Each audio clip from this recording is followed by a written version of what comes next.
அனைவருக்கும் வணக்கம்.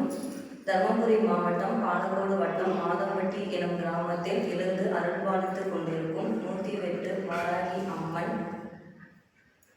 உபாசகர் சுஜித் ஜீவன் அம்மா பேசுகிறேன். தம்பி பார்த்தீங்க அப்படின்னா ஒரு 20 நாளைக்கு முன்னாடி நம்ம கோயிலுக்கு வந்திருந்தாரு.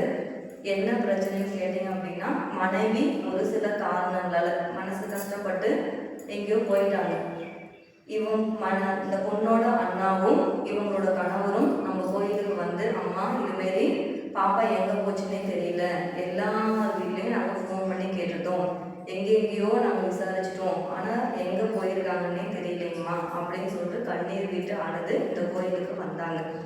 அதுவும் 2 குழந்தைங்களும் கூட்டிகிட்டு இந்த அம்மா எங்கே போனாங்கன்னே தெரியல. அப்போ நான் சொன்னேன், சாமி பயப்படாத, நான் அம்மா கிட்ட நான் உத்தரவு கேட்குறேன், பாப்பா வந்து ஒரு 7 நாளுக்குள்ளே வந்துடுவாங்க, நீ வருத்தப்படாத, குழந்தைக்கு ஒன்றுமே ஆபத்தே கிடையாது, அவங்களே ஆட்டோமேட்டிக்காக வந்துடுவாங்கன்னு சொல்லிட்டு நான் அவருக்கு ஒரு உத்தரவாதம் கொடுத்துட்டு அம்மா கையில் 1 ரூபா காப்பு கட்டி விட்டேன்.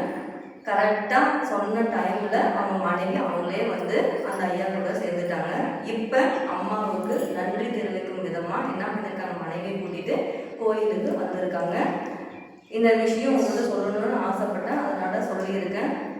மக்கள் அனைவரும் இந்த கோயிலுக்கு வாங்க, அம்மாவை வழிபடுங்க. இவ்வளவு முடியாத காரியன்றது இந்த உலகத்திலே கிடையவே கிடையாது. எங்கெங்கேயோ போகிறீங்க, எங்கெங்கேயோ பணம் செலவு பண்ணுறீங்க, ஆனால் நல்ல கோயிலுக்கு வாங்க, நல்ல